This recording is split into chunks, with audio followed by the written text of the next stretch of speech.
Due to the many questions about how to use this, how to get to a group, how to claim a group, how to get Robux out of the group, why is it so slow, all those kinds of questions will be answered today, because I'm going to do a whole overview on how to use my game.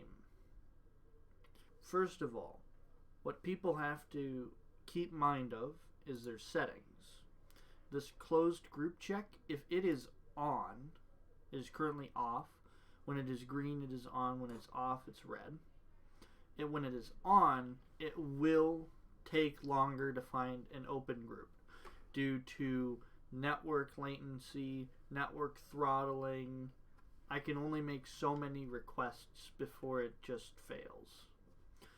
So if you don't mind waiting maybe 10 minutes, 20 minutes, maybe even 30 minutes, go ahead, check it. Because at least when you find a group, you know that you can take it.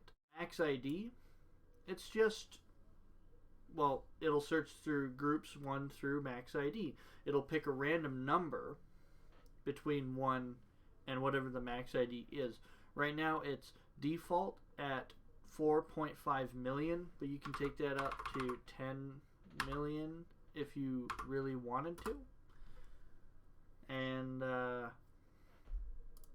now it'll search through 1 through 10 million, although I'm not entirely sure if that many groups exist on Roblox. Anyway, the whitelist, basically whatever you put in here, like if I wanted to do polar bear, I can't. It'll default to the first word in the sentence.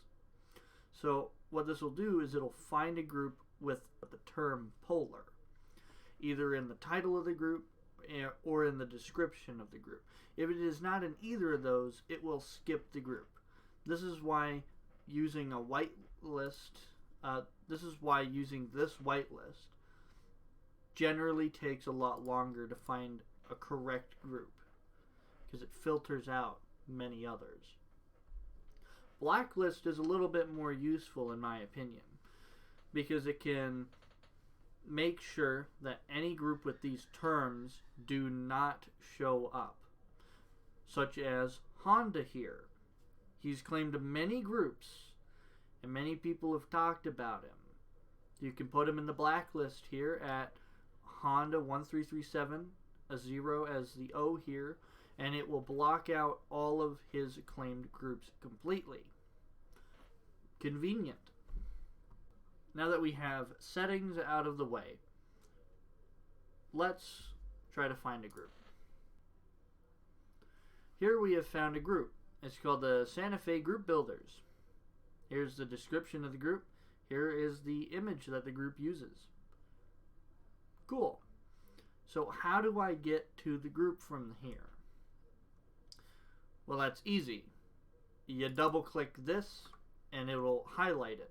Or you can highlight it manually. Then you can do Control C. And then you can go into your favorite browser and just paste it into the URL. This will take you straight to the groups page. As you can see, no one owns it, which is good, but it's closed, which means we can't take it, which is a bummer, but it happens.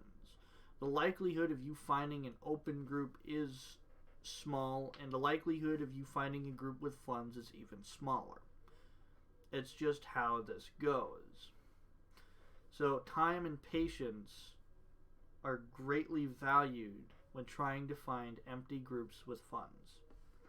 Another feature that I've implemented is the Save ID button down here. What this will do is as soon as I click it and go to the Saved Ids page, it should appear right at the bottom. There it is, Santa Fe Group Builders. This will save the ID for future reference. How do I get to the group from the Saved Ids page? Well, it's just like the Find Group page. You see the ID here, You can either highlight it manually or you can double click it. Control C. Go to your favorite browser. Control V. And here you are. This group has no owner, but I can join it. So let's do that. Got to do some verification first.